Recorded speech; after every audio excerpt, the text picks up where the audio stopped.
ওং নমো নারায়ণ। জয় শ্রীকৃষ্ণ। রাধে রাধে। নমস্কার বন্ধুরা আজ 13ই জানুয়ারি সোমবার, নতুন বছরের অর্থাৎ 2025 সালের সর্বপ্রথম পূর্ণিমা। এই পূর্ণিমাটি হচ্ছে পৌষ পূর্ণিমা বা ধান্য পূর্ণিমা। পৌষ মাসের শুক্লপক্ষের পূর্ণিমাকে বলা হয় পৌষ পূর্ণিমা। এই পৌষ পূর্ণিমার দিনটি অত্যন্ত গুরুত্বপূর্ণ একটি দিন।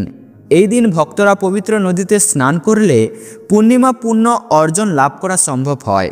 এই পূর্ণিমাটি হচ্ছে বছরের দ্বাদশ পূর্ণিমার মধ্যে একটা সর্বশ্রেষ্ঠ পূর্ণিমা। তাই এই পৌষ পূর্ণিমার দিন কিছু করেন কিংবা না করেন, মা লক্ষ্মীর আশীর্বাদ লাভের জন্য পরিবারের সকলে মিলে এই খাবারগুলি অবশ্যই খান। এতে মা লক্ষ্মীর কৃপায় গৃহ থেকে দারিদ্রতা দূর হবে এবং জীবন থেকে সমস্ত রকমের বাধা বিপত্তি দূর হবে, গৃহ থেকে বাস্তুদোষ দূর হবে এবং সংসারে সুখ শান্তি সমৃদ্ধিতে ভরে উঠবে। তাই আজকের ভিডিওটিতে আমরা সেই প্রসঙ্গে জানার চেষ্টা করব। আমাদের সকলেরই আজকের এই গুরুত্বপূর্ণ তথ্যগুলি জানা খুবই প্রয়োজন। তাই অবশ্যই আমার প্রিয় সকল ভক্তগণ ভিডিওটি ভক্তি, ভালোবাসা, শ্রদ্ধার সহিত শ্রবণ করবেন। আর এই চ্যানেলে নতুন হয়ে থাকলে দয়া করে চ্যানেলটি সাবস্ক্রাইব করবেন, কারণ পরবর্তী সময়ে এই ধরনের নতুন নতুন ভিডিও বা তথ্য পাওয়ার জন্য। এবং ভিডিওটিতে একটি লাইক করবেন আর কমেন্টে ভক্তি, ভালোবাসা, শ্রদ্ধা দিয়ে জয় মা লক্ষ্মীর জয় বা আপনাদের ইষ্ট দেবতার নাম অবশ্যই লিখবেন। দেখুন, হিন্দু শাস্ত্রে অমাবস্যা ও পূর্ণিমার মাহাত্ম্য অনেক। প্রত্যেক মাসের পূর্ণিমা ও অমাবস্যা পড়ে।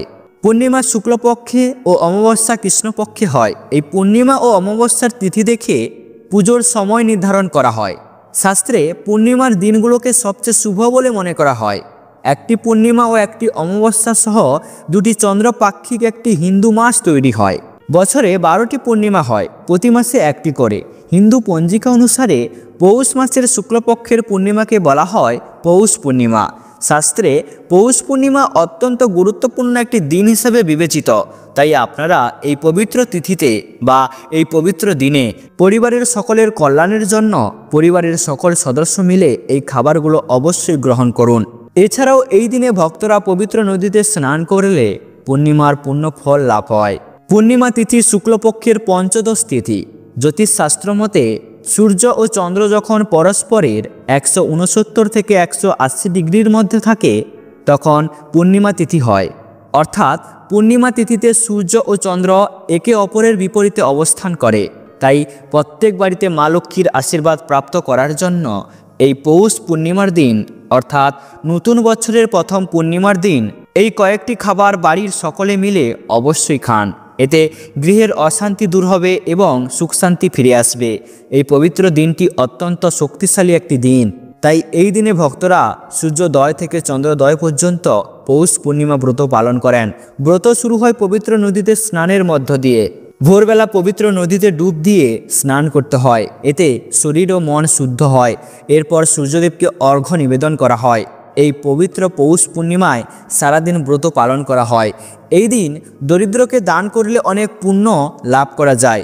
এছাড়াও পুণ্য স্নানের পাশাপাশি পৌষ পূর্ণিমা তিথিতে সত্যনারায়ণের পুজো করার রীতি রয়েছে। এই দিনে অনেকে ভক্তি ও শ্রদ্ধা সহকারে একনিষ্ঠা মনে কুল দেবতার পুজো করেন। পৌষ পূর্ণিমার পর মাঘ মাস শুরু হয়। আধ্যাত্মিক দৃষ্টিকোণ থেকে এটি একটি বৃহত্তর তাৎপর্যপূর্ণ একটি দিন। এই পবিত্র তিথিতে উত্তরপ্রদেশের কাশী, ত্রিবেণী সঙ্গম এবং হরিদ্বারে বহু ভক্তদের পুণ্য স্নান করতে দেখা যায়। এই দিন হাজার হাজার ভক্তরা গঙ্গা ও যমুনা নদীতে স্নান করেন। পুরাণ অনুসারে এই পৌষ পূর্ণিমায় দেবী শাকম্ভরীর পূজিত হন। ইনি দেবী দুর্গার অবতার। তিনিই খরা দূর করেছিলেন। তিনি উদ্ভিদদের দেবী হিসাবেও পূজিত হন।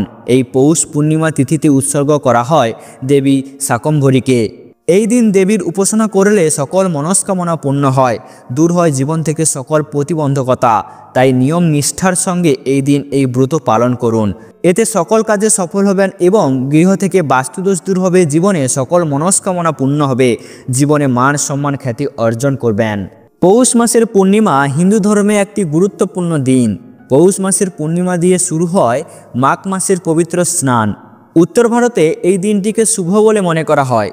এই দিনে হাজার হাজার মানুষ গঙ্গা ও যমুনা নদীতে পবিত্র স্নান করে।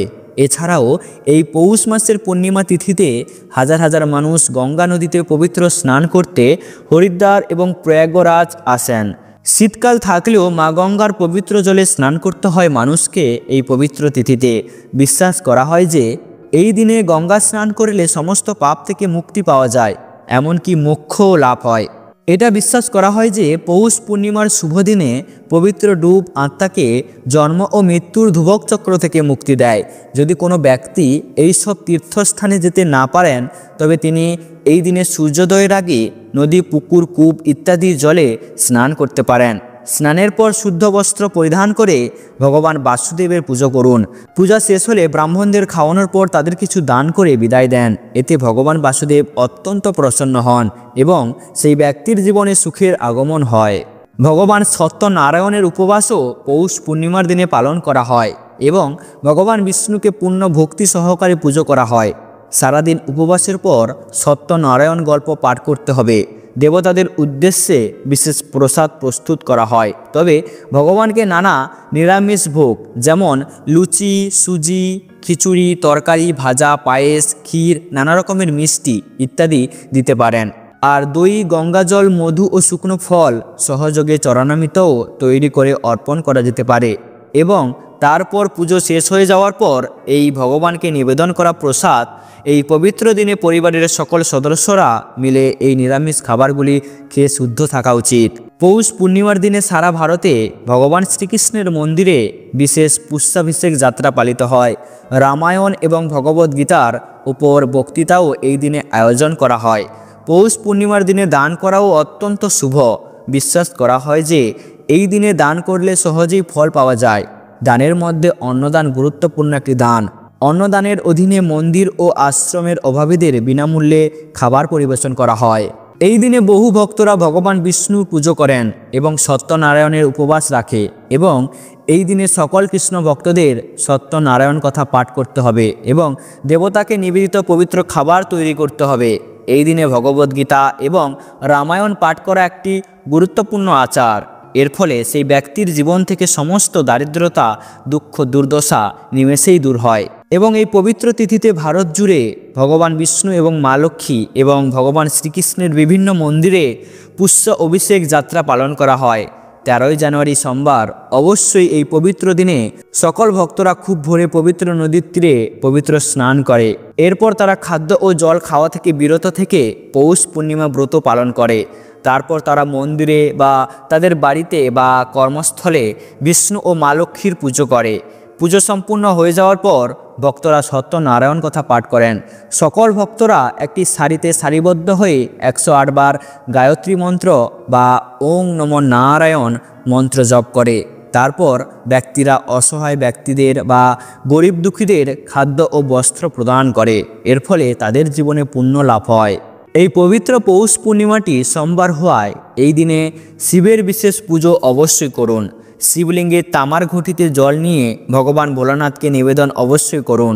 জল খুব পাতলা ধারায় শিবের উপর ঢালুন এবং ওং নমঃ শিবায় নমঃ এই মন্ত্রটি জপ করুন। শিবলিঙ্গে জল ঢালার সময় রূপোর ঘটিতে দুধ নিয়ে শিবলিঙ্গে চড়ান। এছাড়াও পঞ্চামৃত অর্পণ করুন এবং এরপর শিবলিঙ্গে পবিত্র জল নিবেদন করুন। শিবলিঙ্গে চন্দনের তিলক পরান। ফুলের মালা দিয়ে শিবলিঙ্গকে সাজিয়ে তুলুন। পুজোর সব সামগ্রী অর্পণ করুন। মিষ্টি ভোগ নিবেদন করুন। ধূপ প্রদীপ জ্বালান। আরতি করুন। পুজোর সময় না জেনে করে ফেলা ভুলের জন্য দেবাদিদেব মহাদেবের কাছে ক্ষমা চেয়ে নিন। পুজোর পর অন্য ভক্তদের মধ্যে প্রসাদ বিতরণ করুন ও নিজে ও পরিবারের সকলে মিলে সেই প্রসাদ খান। পৌষ পূর্ণিমার ছোট্ট একটি কাহিনী যেটি সকল ভক্তরা অবশ্যই ভক্তি, ভালোবাসা, শ্রদ্ধা দিয়ে শ্রবণ করুন। প্রাচীনকালে কটিকা নামে একটি নগর ছিল। সেই শহরের রাজা ছিলেন চন্দ্র। সেই শহর ছিল সমৃদ্ধশালী। সেই শহরে ধনেশ্বর নামে এক ব্রাহ্মণ থাকতেন। ব্রাহ্মণ এবং তার স্ত্রী উভয়ই অত্যন্ত ধার্মিক ছিলেন। তারা সুখী জীবনযাপন করছিল। তবে একটি বিষয়ে তারা দুঃখিত ছিল, তাদের সন্তান ছিল না। একবার এক মহান যোগী শহরে আসেন। যোগী বেঁচে থাকে এবং গ্রামের প্রতিটি বাড়ি থেকে ভিক্ষা নিয়ে তার মৌলিক চাহিদা পূরণ করে। যোগী অবশ্য ব্রাহ্মণ দম্পতির কাছে কিছু চান না। ব্রাহ্মণ দম্পতি যোগীকে প্রশ্ন করলে যোগী বললেন, সন্তান না পাওয়া সমান জীবনে আর কোনো বড় কষ্ট নেই। আমরা যোগীরা এমন দম্পতির কাছ থেকে কিছু গ্রহণ করি না যা সন্তানহীন। নিঃসন্তান দম্পতির কাছ থেকে ভিক্ষা চাইলে তা হবে পাপ কাজ। ব্রাহ্মণ যখন এই কথা শুনে তখন তিনি সন্তানের জন্য তার ইচ্ছা প্রকাশ করেন এবং এর জন্য যোগীর আশীর্বাদ চান। যোগী ব্রাহ্মণকে চণ্ডী দেবীর পূজা করতে বলেন। ব্রাহ্মণ তার স্ত্রীকে সব বলে তারপর তপস্যার জন্য বনে চলে যায়। তপস্যার ষোড়শ দিনে দেবী চণ্ডী তার স্বপ্নে আবির্ভূত হন। তিনি তাকে একটি সন্তানের আশীর্বাদ করেন, কিন্তু এটাও বলেন যে শিশুটি কেবল 16 বছর বেঁচে থাকবে। ব্রাহ্মণ তার পুত্রের দীর্ঘায়ু কামনা করে দেবীর কাছে প্রার্থনা করেন। দেবী তাকে বললেন, স্বামী স্ত্রী দুজনেই যদি 32টি পূর্ণিমা ব্রত উপবাস করেন তাহলে সন্তান দীর্ঘায়ু লাভ করবে। তাই ধনেশ্বর ও তার স্ত্রী 32টি পৌষ পূর্ণিমা উপবাস করেন। ফলস্বরূপ তারা দীর্ঘায়ু সহ একটি সুন্দর সন্তানের আশীর্বাদ পেয়েছিলেন। আজ পর্যন্ত যখন কোনো দম্পতি এই উপবাস পালন করে তারা সুখ ও সন্তান লাভ করে।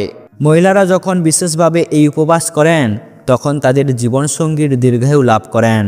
তো বন্ধুরা, ভিডিওটি আজ এখানে সমাপ্ত করছি। ভিডিওটি দেখে যদি ভালো লাগে একটি লাইক অবশ্যই করবেন।